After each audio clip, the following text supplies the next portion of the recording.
It is Kim McAllister filling in for Mark Thompson today, and now it's time to talk about movies. He comes and goes on a rainbow. I didn't say it right. I'll say it like Mark. He comes and goes on a rainbow. No, that's the end of the heart music. Okay. Mike, Culture Blaster, Michael Snyder. I am no Mark Thompson, but he'll get it right next Friday, I promise. Michael Snyder, welcome. You've got a lot of movies to cover today, my friend. Yeah, absolutely. I'm happy to be part of Kim's Breakfast Club. Hey, Kim. Hey. Hi, John. Hi, Clark. Hi, Chris. Mark, hey, good morning. Speaking of scams, how about getting to see all the free movies you like in exchange for talking about them once a week on the radio? That is the scam of all times, my friend. Anyway, October's almost here. I've got a spooky feeling plus at least one horror movie to cover. Okay. Let's get going. We'll start it off with something that's not a horror movie. There's a lot of fuss about Bros because it's ostensibly the first movie from a major studio that is a romantic comedy featuring a boy meets boy story. We can discount the admittedly amusing queer ensemble comedy Fire Island, which was inspired by Jane Austen's Pride and Prejudice. It was released earlier this year, but it was an indie that didn't go the When Harry Met Harry, You've Got Mail, that's M-A-L-E, route like Bros does. Its lead is Billy Eichner of the TV series Difficult People. He's your central figure in Bros, and like him, Bros is charming, vulnerable, snarky, pop-wise, and very, very funny. Eichner's character is a somewhat nerdy podcaster and gay activist who wants to shine a light on LGBTQ plus history. He's also a cynic about finding true love in his community, having never gotten out of his own way to the point of sabotaging potential relationships when they pop up, until he meets a hunky fellow New Yorker who happens to work at a less than fabulous job. Is this mismatch going to work? You're going to have to watch the movie to find out. I will quote Emily Dickinson to point out that the heart wants what the heart wants.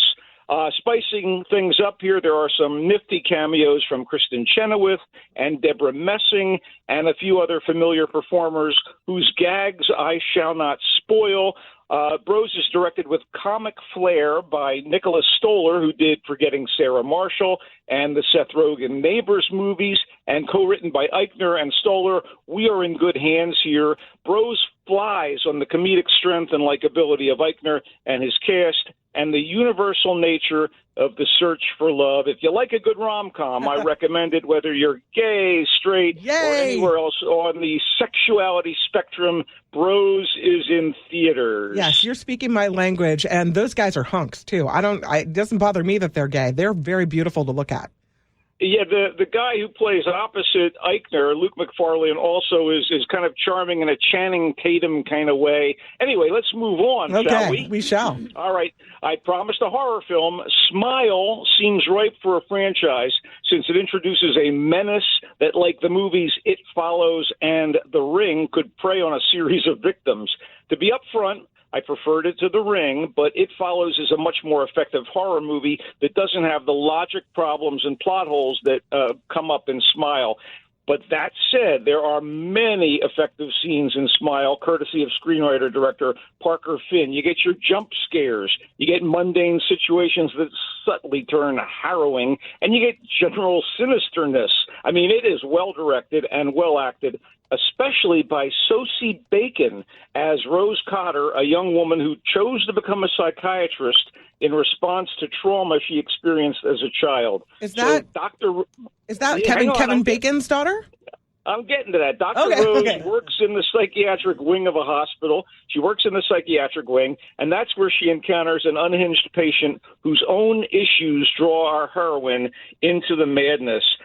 Bacon, who was, by the way, terrific in the TV series Mayor of Easttown, is indeed a legacy kid.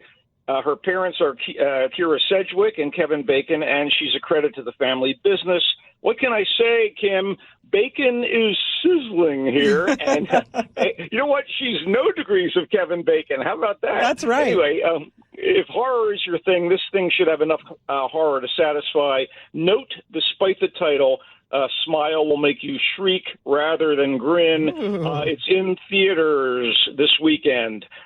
Let's get Okay, Sigourney Weaver, talk about your leading ladies. Sigourney Weaver has this impressive filmography that has spanned science fiction, action, heroism in the Alien films, interpersonal drama in the Ice Storm, and wacky fantasy in the Ghostbusters series. But The Good House offers her up an acting tour de force, and she rises to the occasion. Here she plays Hildy Good. The Good House features Hildy, a divorced career woman who for years has been the number one real estate broker in a quaint Massachusetts seaside town. Hildy's a good-time gal who thinks she can hold her booze, and appropriately enough, with October looming, she's a descendant of an accused Salem witch. But she finds her seemingly ideal life quietly falling apart as her ex-husband and two daughters try to get her into rehab, and her former assistant steals her clients. Could her salvation be the high school sweetheart turned local refuse entrepreneur? Well, he's played by Kevin Kline, who Weaver has co-starred with in the past, so expect warmth and sparks. Marina Baccarin plays one of the area's rich newbies who's befriended by Weaver's character. David Raish plays the ex-husband who left her for a man. And Rob Delaney and Beverly D'Angelo are also on board. But The Good House is pretty much Weaver's show, and she delivers the goods, if you will. Anyway, it's available in theaters this weekend. Okay. Let's hop overseas, okay? Set in a contemporary Irish fishing village with dysfunction behind more than a few doors, God's Creatures is moving and troubling in the best ways.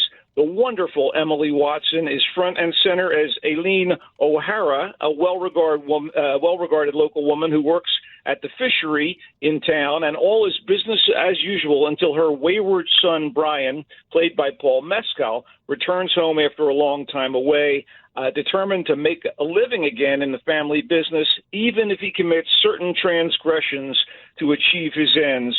Brian also seems to have a yen for a local girl, Sarah, touchingly played by Eileen Franciosi, and she may be unreceptive to his advances, which could cause trouble. Anyway, potent performances by Watson, Mescal, and Franciosi transcend what I assume to be a deliberately murky set of night shots and some heavily accented dialogue that might have benefited from subtitles.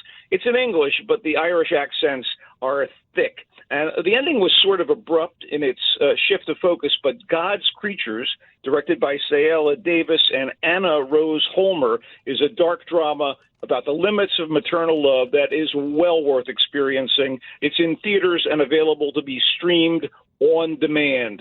We got time for a couple more? Oh, yeah, hit me. Go.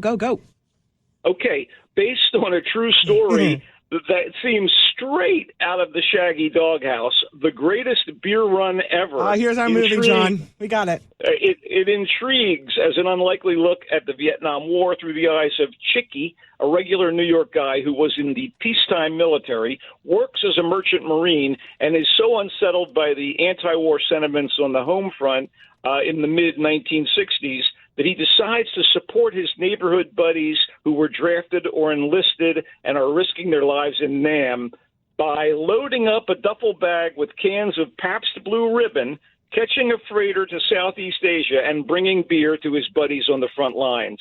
I mean, yeah, based on a true story. Now, this is a well-meaning gesture on Chicky's part, as is the movie itself from comedy filmmaker Peter Farrelly of the Farrelly brothers, who made Dumb and Dumber, and There's Something About Mary. As harebrained as Chicky's scheme is, this is not really much of a comedy. Tonally, it is all over the place.